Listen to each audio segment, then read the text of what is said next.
It's Otsukimi. I hope you're having a great morning. This is Casual Crypto and Coffee.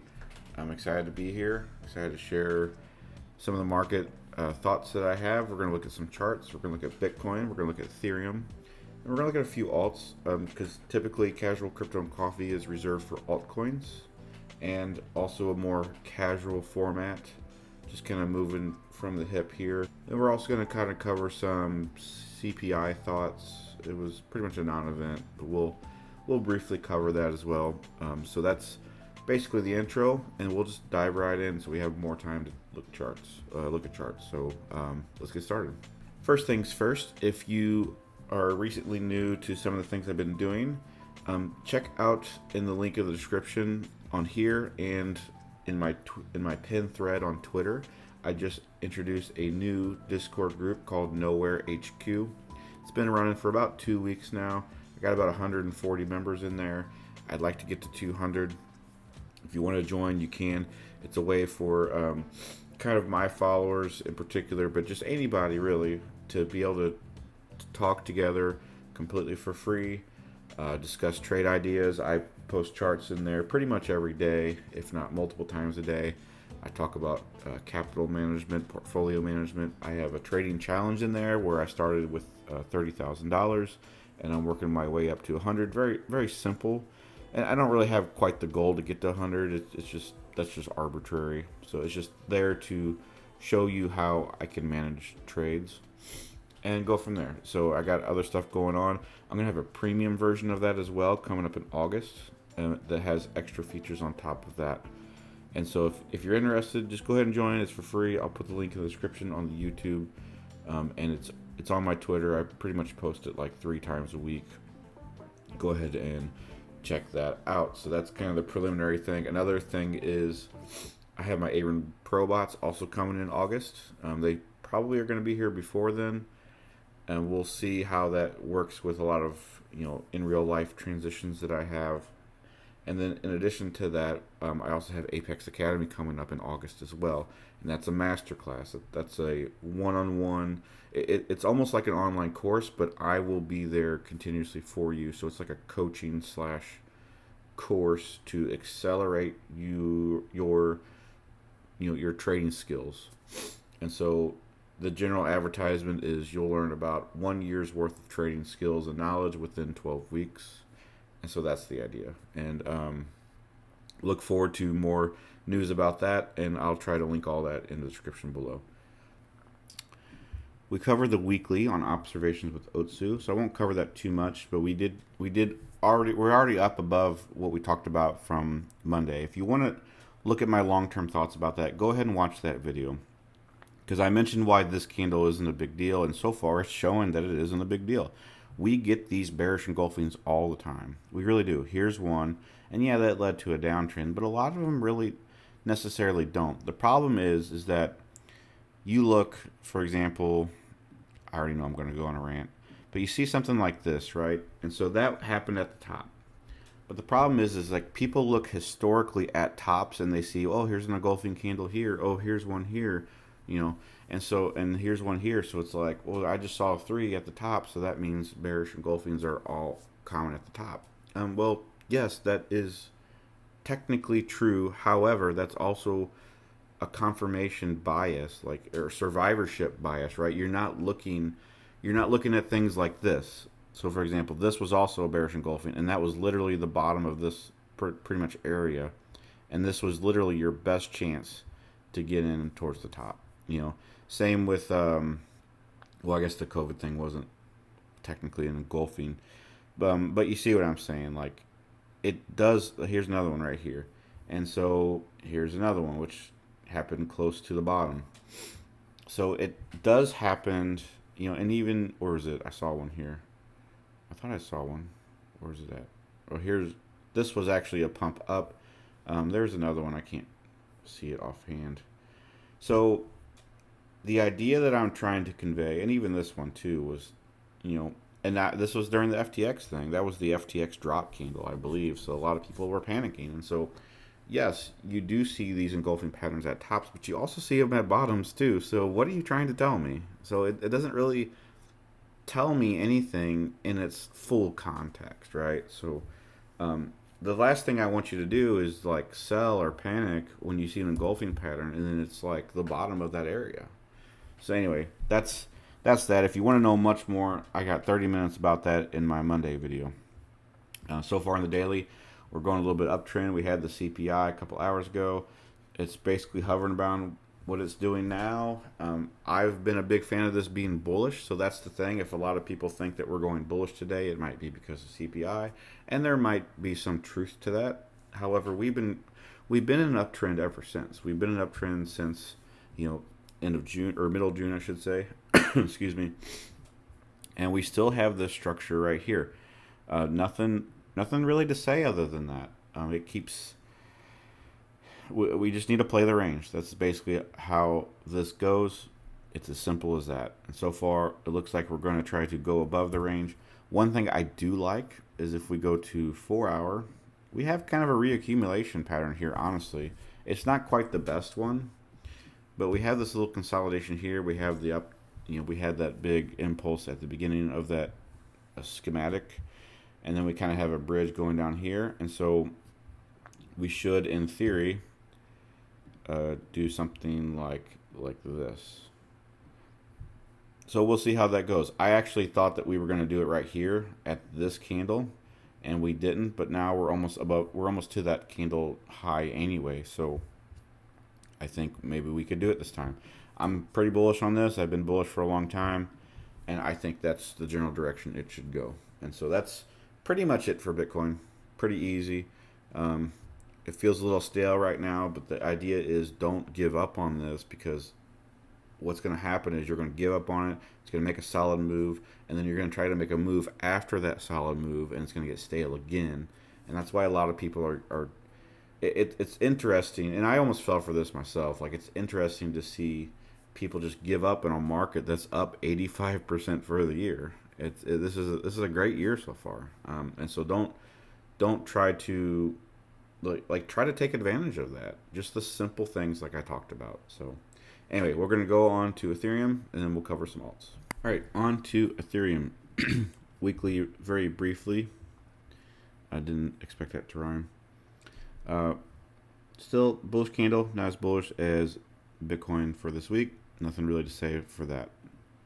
If we go to the daily, again, this is something that I've discussed on the Monday video. If you haven't seen it, I really would watch it, because I don't want to repeat myself, so I'll just save that. If you want to watch it to catch up on my thoughts, my extra thoughts for today, I will reserve those thoughts for you to go back to Monday, because I did say pretty much a lot of this beforehand.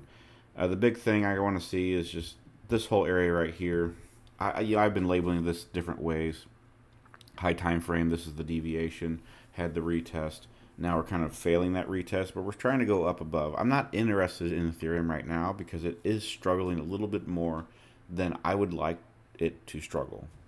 And that is a contrarian view right now, because a lot of people are very bullish on Ethereum, and I'm not bearish on Ethereum by any means, but I do think it is very sluggish compared to other coins and things out there, especially with Bitcoin. Like, I'm much more preferential to increase my risk massively on Bitcoin because it's performing well. And most of my assets in crypto are in Bitcoin right now because of that reason. They've been in there since 17,000. I added more at 25,000. I'm doing just fine. And so the thing is, I look at things like the Bitcoin dominance chart and other things like ETH BTC and the way that Bitcoin is moving right now.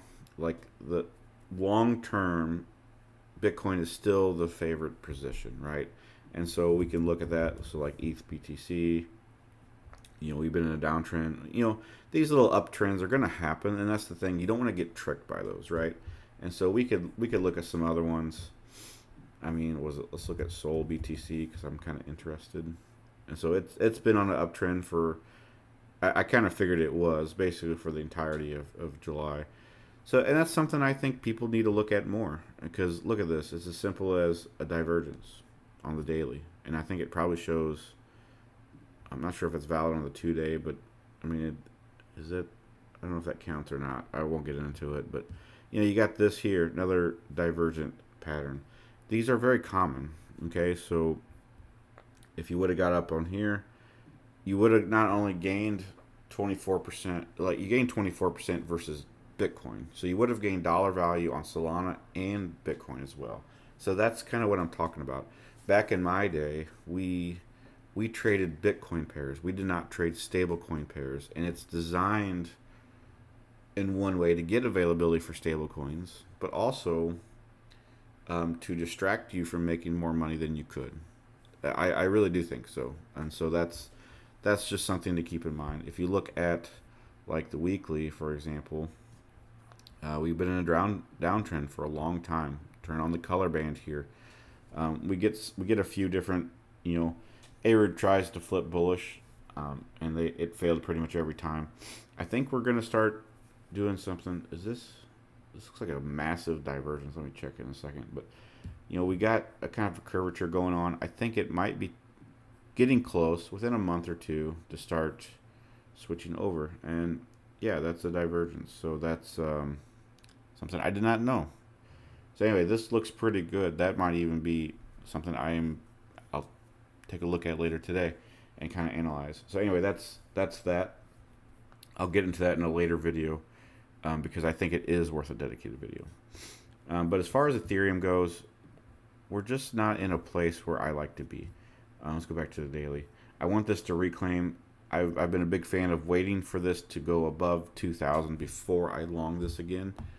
And so I am 99% of my holdings are Bitcoin Ethereum. And I'd say 10% of that to maybe 15 is Ethereum. So anyway, I'm waiting for that 2,000. So that's pretty much it for Ethereum as well. Again, a lot of extra things I'm not saying now. I said on Monday's video, so go ahead and watch that.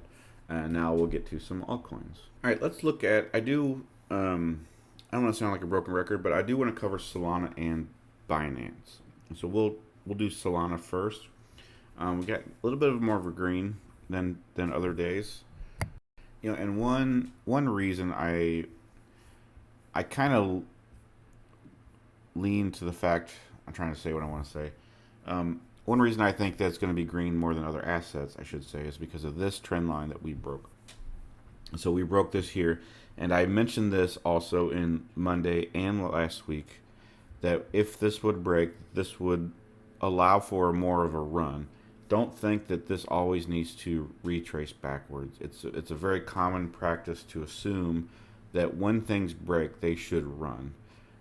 My general theory is this: when we get a horizontal, when we get like something like this, like an actual support resistance, when it breaks through this resistance, it should touch as support and then go.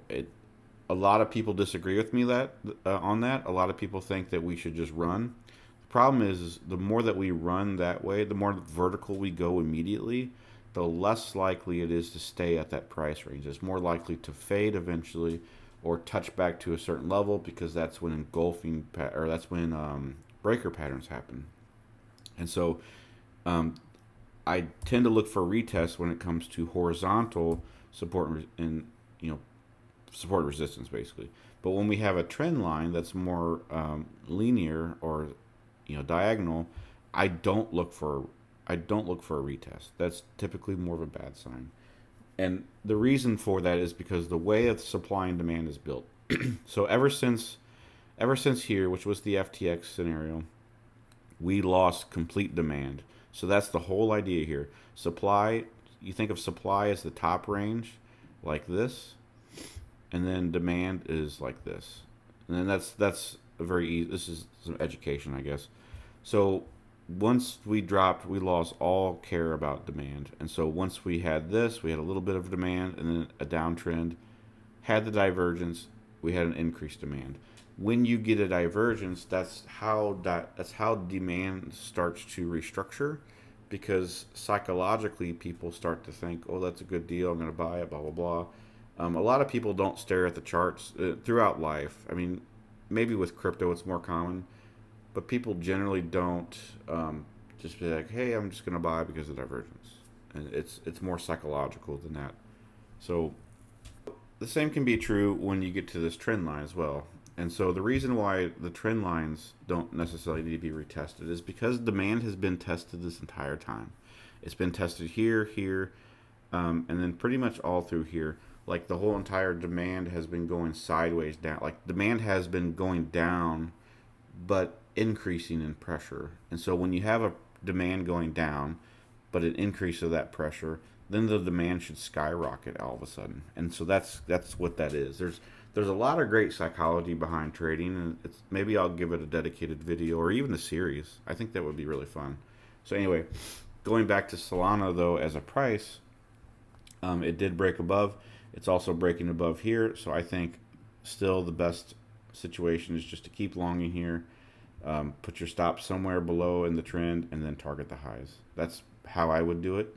I think I've been in it since here, so I'm not doing super, maybe target the low right here. So I'm in profit, but not doing super like amazing or nothing like that. So you could do something like so, get you a nice 5R. I don't really think this is worth shorting. I really don't. And if it does, it's probably not one that you want to stay in. But there's no divergence. There's nothing crazy about that. ARIN's in full trend. RSI looks really healthy. Everything looks really good. Solana looks really, really, really good. I think it's honestly one of the best altcoins to play right now. It's one of the most well-known coins. It's right in front of everybody's face. It has a great I really do think this and Aave and Ethereum, of course, have the 3 best chances to go to all-time highs. I really do. And so this is a really easy pick for me. And at $22, that's still pretty good. I'm thinking about pausing the video and buying some right now, actually. But that's kind of the MO, right? So I like this. I like it a lot. I don't think you should short it. I don't even think that you should look at lower time frames because this is pretty good in my opinion. So that's Solana. We'll go to Binance because I want to look at the issue that's at play with that. We'll go on to a couple more alts. All right, let's go to Binance. And so one thing I want to mention here is that this is pretty much the inverse of Solana right now. Like we're just struggling at the lows.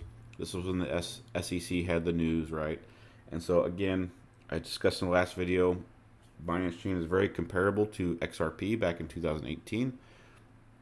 And basically the whole gist of that is that people are just too afraid to trade it anymore. And so now you're getting that behavior. So in regards to the actual chart, we've had a little bit of a push here. This is a trade suggestion that I did in Nowhere, in my Nowhere HQ Discord group. And so currently that's slightly underwater, but still doing pretty healthy. I'm just going to get rid of that and for just a second. But I want to notice something here that we basically have this retest that I was talking about. And I think depending on, see, this is a little bit of a different scenario because let's see if we can match this up. I think let's just get rid of that. So on one hand you have your diagonal, right? So that's kind of what I was looking for. You got the break of that. You're getting some down move. You don't have quite the retest that you're looking for, and you don't necessarily have to, like I said, but it's still looking pretty healthy. You still got that demand break that looks good. On the daily, maybe I can see it more contextually. Yeah, on the 12-hour. So we'll get rid of this as well. You can see this right here. And so that's another thing that I'm looking at. You could do this either really skinny like this, or if you want to cover all the wicks. That's not as conventional, but it still works. And so this is, you got kind of your range. And so let's see if we can even contextualize it even better by going like so. So that's kind of what I'm looking at. And I think at that point with all the wicks, you can just do the bodies. So now you got your established range, and it's very clear here that you have solid price points that people are not interested in buying or selling just yet. And so a break of this range, I know that sounds boring, a break of that range is what I'm looking for Binance, and I think that's what you should as well. I shouldn't say that. It's not what you should do. You do whatever you want. But this is what I'm going to be doing. I also have been vocal, if we break down past 228, if we start going to the 220s, 210s, we're probably going to go down to 200 and probably sub 200. And I just can't stress that enough, how bad that's going to be for the ecosystem. I'd like to think that it stays up, but we'll see. As far as the Binance chain ecosystem, um, the wild card in this is I honestly do think Binance Smart Chain, that's what it used to be called, is probably one of the lowest performing chains. I think Matic is going to take the spot. I don't think BSC is really as good as everybody says. It's got a lot of casino coins on there, and I'm sure Ethereum does too. But it's much more speculative. Whereas at least Ethereum has solid projects that they make an effort or whatnot. So anyway, that's Binance. This is what I'm looking at, the break. Let's do Matic, and then I'm gonna look at Immutable X because I saw that today. We'll do those two, and then I'll probably end the video. All right, so let's go to Matic, and again, nothing's much happening here on the charts or on the, some things are red, some things are green, but nothing's really doing anything outstanding, and that's kind of what I figured. So the big thing here is I think I covered this on Twitter. I also covered this on Nowhere HQ, is that we have a position running on this. It's break even. It's doing okay. Nothing of a concern. But this is what I was talking about too. Is like we have a horizontal break versus the diagonal break, and we are looking like we're getting the retest. So it's going to be interesting to see, will we get that retest on Binance? Will we get because that's the diagonal? Will we get the Matic retest because it's horizontal? I'm still looking for the retest, and I've got a big wide stop here to kind of, because I'm expecting it to go here. I'm even expecting it to wick down here. That's where I got my alert. But I'm not expecting it to go way down here. So we'll see. And if it does, if it closes under, that's when I cancel it out. So that's pretty much it. I think Matic looks really good here. I like this break a lot. It should, the key thing would be breaking this area. Like once we break this, which is another reason I have the alert, it should go up pretty well after that. So that's pretty much what I'm looking for. That's about it. You can pretty much see it on any time frame. This is ranging to me. This isn't fading, and so everything looks moderately healthy. So all right, let's go ahead and I'm going to combine this with, I think it's IMX. Yeah, Immutable X. Is that right? I think so.